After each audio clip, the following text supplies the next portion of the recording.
So this is a Japanese red maple that arrived a few days ago from fastgrowingtrees.com. And fastgrowingtrees.com in many ways is a excellent company. They're never going to send you a tree that's having a near-death experience, and they offer expedited shipping, and their customer service is Johnny on the spot. But I'm not happy with this tree, and I called them and I let them know, and I asked them, why did you butcher the tree?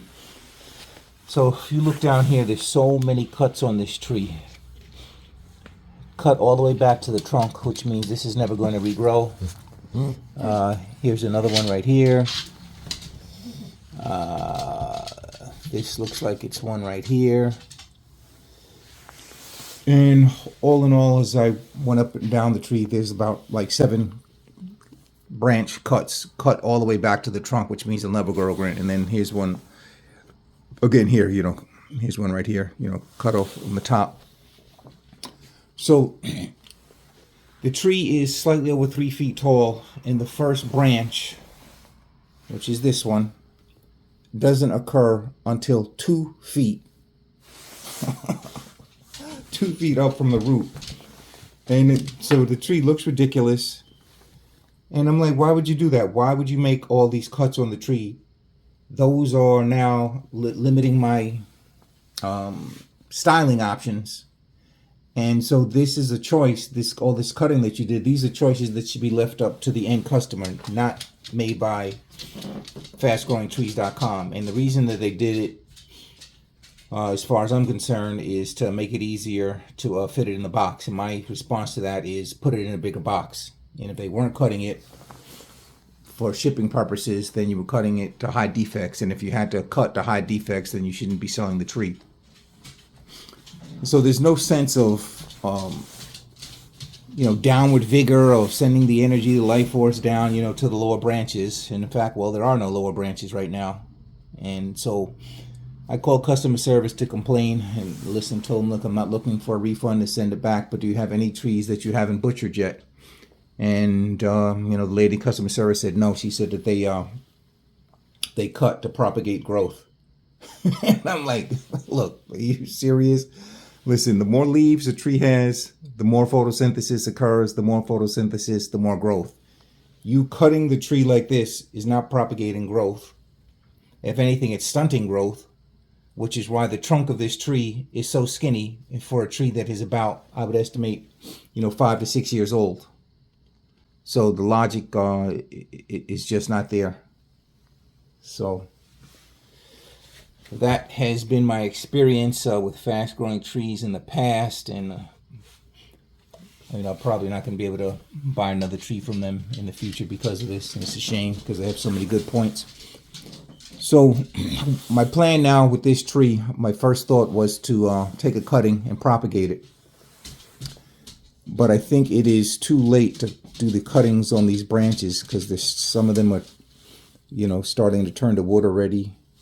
And obviously I can't take a cutting off the main trunk because that's already turned to wood. So it wouldn't grow. If you cut it and put it in a pot, it's not going to grow. So now what I plan to do is air layer it. And I'm thinking of, one point I was thinking of air layering between these 2 branches. But if I did that, that would only leave 1 branch here to support and sustain the whole rest of the tree. So that would probably be a death sentence for the tree. So what I'm going to do is I'm going to air layer it between here and here, somewhere in this area right here. So that now that this tree will have this branch and everything that is growing from this branch, and then it will have this branch, and hopefully that'll be enough to sustain it. But by me air layering it right here, now I'm going to have an awesome tree. Imagine the roots starting here. And then this is what I have. So that is awesome. Thank you, Zulu, for knocking into the pot. This is my dog, the Dutch Shepherd. So, and when I say awesome, I mean, hey, that's something, it's something that I would like. So I've never air layered a tree before, but I'm very familiar with the process and the how-tos. And so April 15th, right on April 15th, I'll do that. And so by June 15th, we should have some new roots.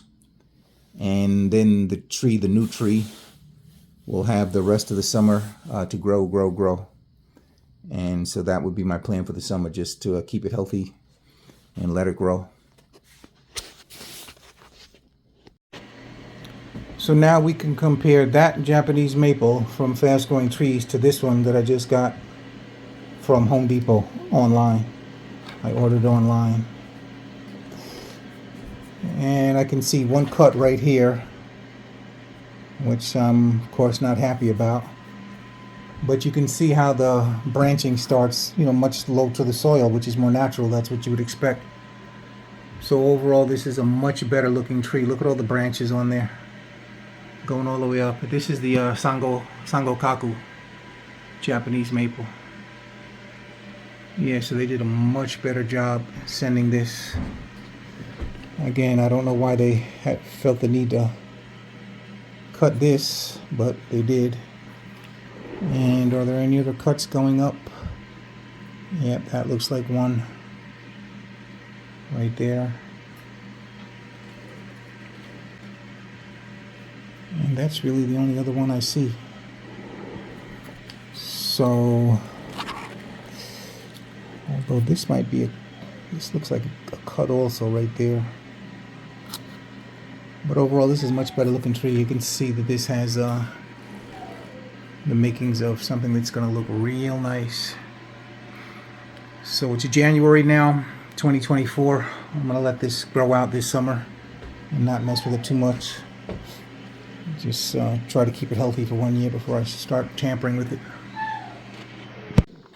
Just came in a few minutes ago via UPS, and this is from Connor for Kingdom. So this is my third variety of Japanese maple.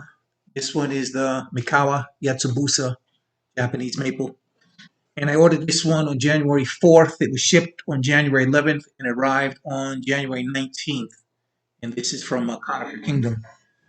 So my concern with this plant is that was, kind of a long time to, for shipping. I usually like to do, 48 hours. But because this is a deciduous plant and we're in the middle of winter, it's dormant. So it shouldn't really make that much of a difference. That's one advantage of ordering a deciduous plants during the winter, right? They're dormant.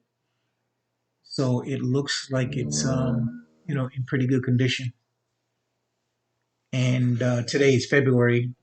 I'm filming this on February 19th. And yeah, the plant is doing well. Actually, alarmingly well, because it's already started budding.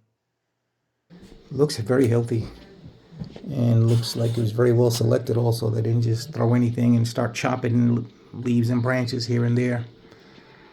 Although it looks like they did chop off the top. That does look like it was chopped.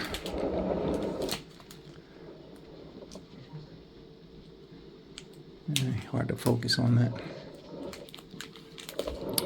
So, we'll see what happens. The Mikawa Yatsubusa, an absolutely amazing looking plant.